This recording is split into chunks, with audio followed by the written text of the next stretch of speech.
Mga kaming character, today we're gonna be traveling to our next trip. Dito lang yan sa Sagada, Banawe at syempre ang Baguio. So samahan nyo kami guys, currently it's 1:48 AM para hindi tayo na traffic. So let's go! Nagsimula kami ng biyahe namin papunta sa Sagada, pero of course dadaan muna tayo sa Baguio. And dumaan kami dito sa may Marcos Highway instead of the Cannon Road kasi nga medyo under construction pa rin yung area, and it took us almost 5 hours to get there despite na maaga yung biyahe namin. So mas mabuti na agaan nyo guys. Nag-stop over kami sa Baguio City to have breakfast dito sa may Camp John Hay. What's up mga main character? Nag-stop over muna kami dito sa Baguio. Currently 6 AM. Camp John Hay pala, sorry. Dito sa Baguio pa. Baguio na to eh. Yeah, 6 AM and we tried this place called the Hill Station Bistro sa Camp John Hay, and hindi naman kami nagsisi dahil mayroon itong 4.3 stars so Google and solid na mga pagkain. We both tried their beef steak and hot drinks, and all I can say is na sulit-sulit naman siya sa panlasa at sa presyo na meron siya. After a short stop, nagpatuloy na kami sa aming journey papunta sa Sagada, and that is another 4 to 5 hour trip. And dadaan din kayo sa isa sa mga pinakadelikadong highway sa Philippines, which is the Alcema Highway sa may La Trinidad, Benguet. But despite all of that, hindi naman kayo bibigayan ng mga magagandang tanawin na makikita nyo sa daan. Pagkatapos ng mahabang biyahe, at ito na nga nakarating na tayo sa Sagada. Sagada is a town in the Cordillera Mountains within the Philippines Mountain Province, with a population of just under 12,000 and an estimated 3,000 single adult women. Sagada might be small but it has its own unique charm. Dito kami nagstay sa Amlangan Lodge. Aside sa mura at abot kaya, may sasalubong pa sa napakagandang view ng mga pine trees sa likod. Pagpasok pa lang as in naramdam mo na ang lamig ng kapaligiran at ng kagandahan ng lugar. At syempre hindi magpapatalo ang napakaganda nating nakakasama dito. Fuck! Yan! Go! Grabe naman po yan. Pang malakaso talaga. Yes! Siyempre sa pagod sa biyahe, nagpahinga kami ng mga 1 oras at kumain na rin at trinay namin bisitahin at tingnan ang mga magagandang view dito sa Sagada. Hindi na rin kami masyado nakapagtagal sa paggagala dahil paggabi na nga at medyo delikado paggabi dito. 2,000 years later. Character, good morning! As of now, it's currently 5:23 AM, sorry. Papunta kami ngayon sa Marlborough Hill and kailangan sobrang aga. So, speaking about the shuttle, bawal mag-drive ng car papunta doon. So, kailangan nyo mag-rent ng shuttle and ng tourist kasi hindi nila, tourist guide, sorry, tour guide. Hindi nila hahayaan na kayo lang ang pumunta doon. Yan nga, medyo delikado yung terrain. And baka maligaw pa kayo, so mas better na lang mag-handle. Pagdating nyo sa venue, pupunta kayo agad sa registration area at kitang-kita naman na sobrang daming tao dahil patok ang lugar na to. Meron ding mga small stores para bilihan ng mga bonnets, mga snacks and breakfast. So, yun na nga. And after getting registered, nag-start na nga kami ng aming journey paakyat doon sa Marlborough Hill. And as you can see, napakakapal ng fog at napakalamig at this time. And it took us almost 30 minutes or so to get to the top. And this time, sobrang excited na kami. So let's see what I got. Pagdating nyo sa Toktok, makikita kayo ng mga stalls na nagbebenta ng mga similar things na makikita natin sa baba before tayo umakyat. In addition to that, may mga pagkain din na perfect pampainit dahil malamig ang lugar. We just got here in Mount Pulag and grabe. Sobrang foggy niya. Hopefully lumabas yung araw dahil wala lang, parang mas maganda yung view. Kasi wala kang nakikita. Puro fog lang. Pero ayos naman siya for if you're just here for the pictures. Pero syempre gusto namin ma-experience yung makita.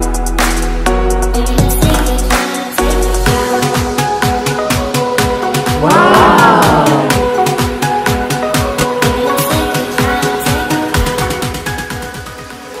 Hi guys, it's currently 6:23 and di pa din nagpapakita yung expectation sea of clouds. At yun nga, after waiting for almost 2 hours, unfortunately, wala kaming naabutan. So we just decided to go back para hindi namin maubos yung oras namin sa pag-aantay. And dinecide na lang namin na enjoy na lang yung paligid at mag-picture-picture. And around 8 a.m. medyo lumabas na yung araw. So nakakita na kami ng kating view.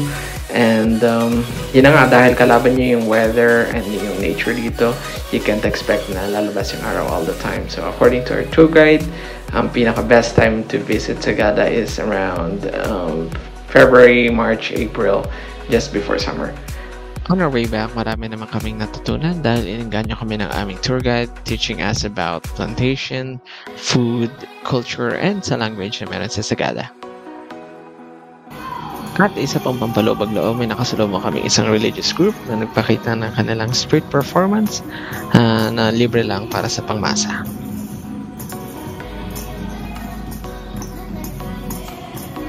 After our breakfast, kinuha namin yung time na ito para mag-prepare papunta sa aming next trip papunta sa Banawe. It took us 2 hours to get to the Banawe Rice Terraces, and as you can see, talagang parang pinapahirapan kami ng pagsubok dahil umulan at that time and napaka-foggy and napaka-dangerous ng daan, so make sure na alert kayo palagi sa inyong trip.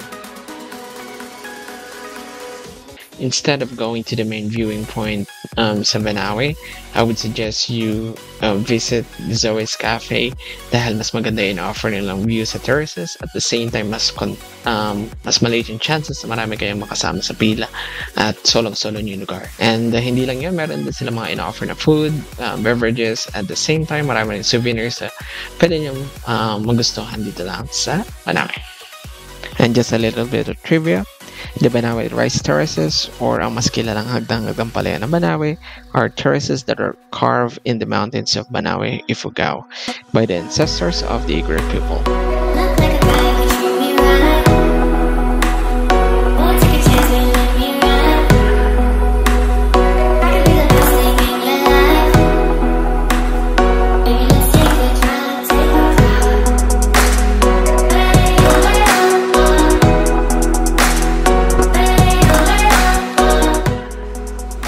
Yung dagdag kinaganda pa dito sa pinuntahan naming spot is solong-solo namin. Kita-kita naman at wala kaming kaagaw.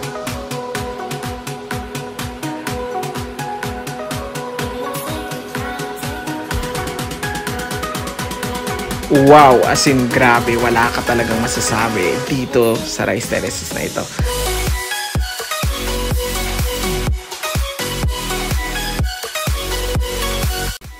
After sightseeing, punta naman tayo dito sa souvenir shopping.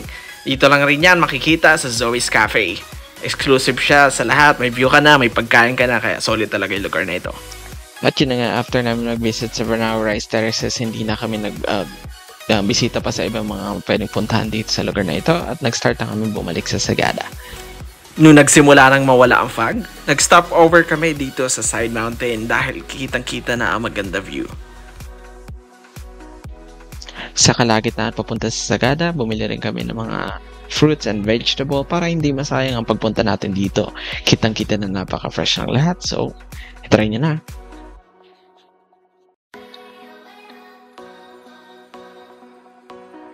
Yun na nga, kapalit ng napakagandang view, sinalubong naman kami ng napakalaking problema sa daan dahil may nasiraan na truck. Naging problema ito dahil maliit nga lang yung daan and hinaharangan ng truck yung dalawang lane. So, nag-cause ito ng malaking traffic at inabot na nga kami ng gabi dito. Sa sari-saring gutom, pagod at uhaw, tiniis namin ito para lang makabalik sa aming tahanan, and due to that, marami kami mga lugar na hindi na rin nabisita doon sa Sagada. Dahil natapos na ang aming tour dito sa Sagada, unfortunately, trinay namin for the last time bisitahin na ang isa sa mga pinakasikat na cafes dito, which is the Isang Wow Cafe na overlooking sa napakagandang view and murang-murang mga bilihin at masarap na pagkain. Patok na patok ito dahil may kita mo ang sea of clouds at the same time mag-enjoy ka sa malamig na ambience meron dito. In terms of food, I'm gonna say it's 10 out of 10. Grabe, napakasarap.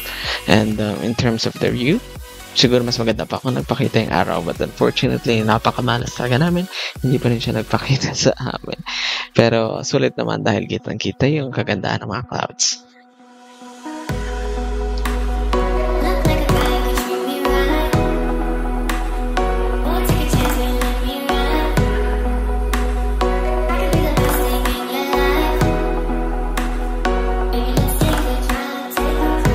For our next stop, binisita namin ang isa sa mga pinakapatok na destination sa Baguio or malapit sa Baguio, which is in Atok. This is called the Northern Blossom Flower Farm.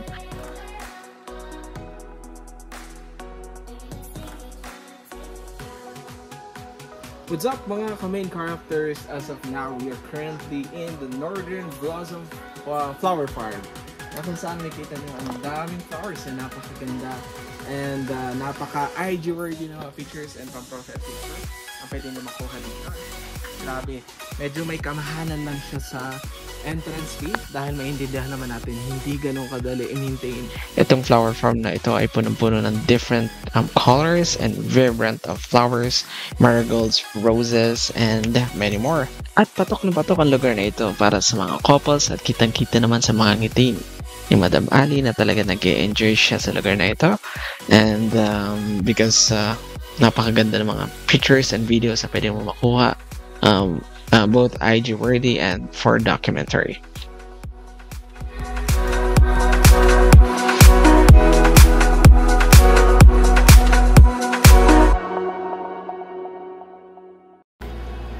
If I would rate this place, I would say it is a 10 out of 10. Grabe, wala akong bawi doon. Medyo may kalayuan lang to sa Baguio. May siguro mga around an hour or so. Dapat meron ka talagang vehicle para marating mo ang lugar na ito.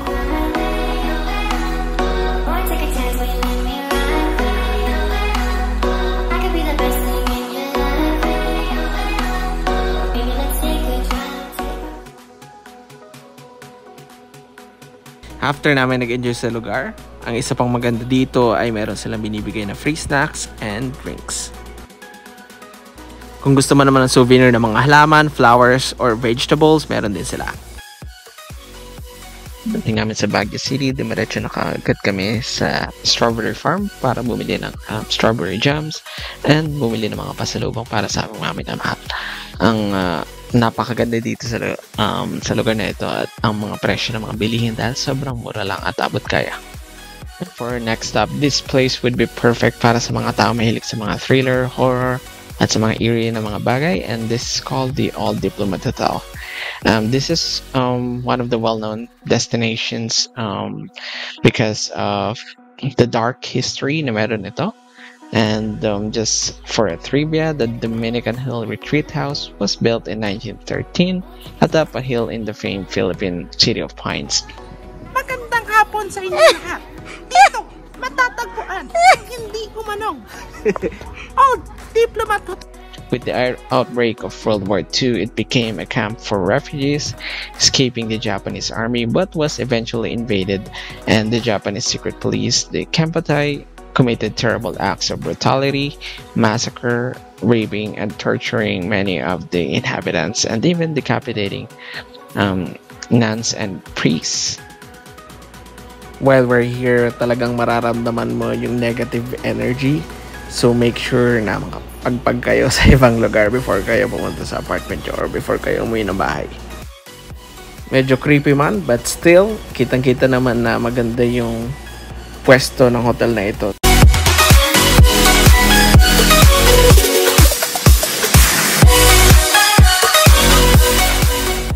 And for our next stop, kung mahilig ka sa mga music and arts, ito yung lugar na magugustuhan mo. This is the Tamaon Village sa Baguio, Benguet. This was founded in 1998 by the Chanong Foundation Incorporated when they began to reconstruct the Ifugao houses to make it more accessible to the people who have not the chance of visiting the Cordillera interior. Dito guys, matatagpuan ang mga buto ng mga unang Homo sapiens. Joke lang, di ba? Sari-saring mga painting, mga sculpture, mga model ng mga houses at wishing well at marami pang iba kaya makikita dito.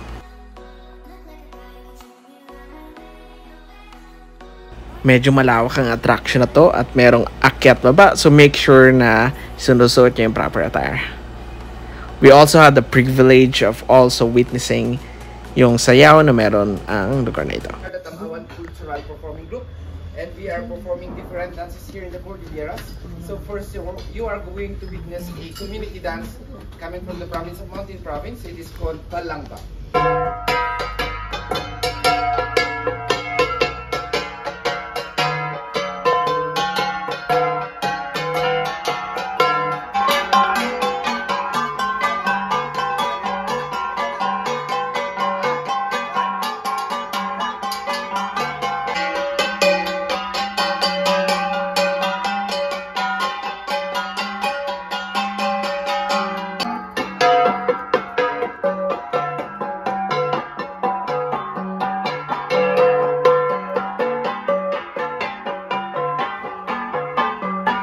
Meron din sila ditong souvenir shop at kung gusto niyo magpa-drawing, pwedeng-pwede yan sa kanila. Meron din silang small room kung saan naka-display ang mga paintings, mga pictures, drawings, and many more artistic design na gawa ng mga taga-Tamawan Village. Each of them has their own meaning, so kayo na lang bahala mag-interpret kung ano ang mga meron sa mga drawing na ito.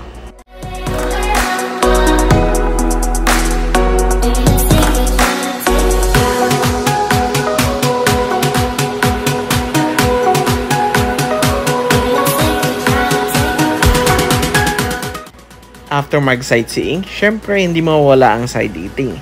Meron silang small restaurant dito na kung saan makakabili ka ng snacks or even food.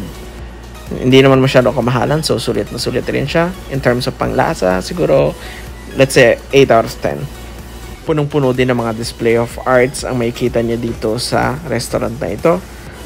Katulad ng picture ni Apo Wang Od at iba pa. Nag-order kami ng crepe and a couple of shakes.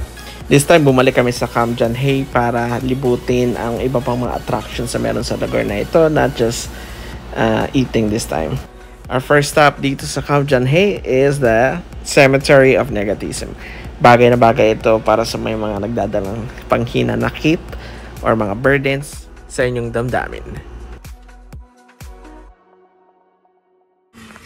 Wish ko lang sana mawala na yung traffic sa pagkakas. Yun lang, oh my gosh. Joke lang.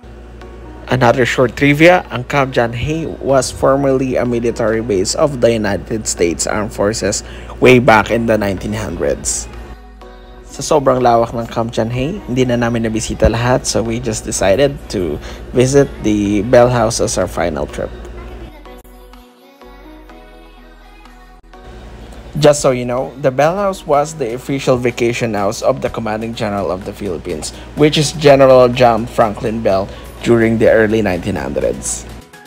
As you can see, maraming mga painting, mga furnishing, and mga design ng lugar nito na punong-puno rin ng history ng mga first na mga nakatira dito. And for our last stop before going back to Manila, we ate at this Japanese cuisine restaurant, which is called the Sumusam. Meron siyang 4 stars sa Google in terms of review. In terms of their food, grabe, solid. I would say 9.5 out of 10. Their dessert, however, I would give it a 10 out of 10. Maganda naman ang ambience ng restaurant na ito. Malinis at syempre, pasok naman sa budget. And that concludes our trip. And mula sa NIMTV, thank you so much for watching our vlog. I hope you enjoyed every minute of it. And laging tatandaan, mag-travel habang bata ka pa dahil ang pera babalik yan, ang oras hindi na.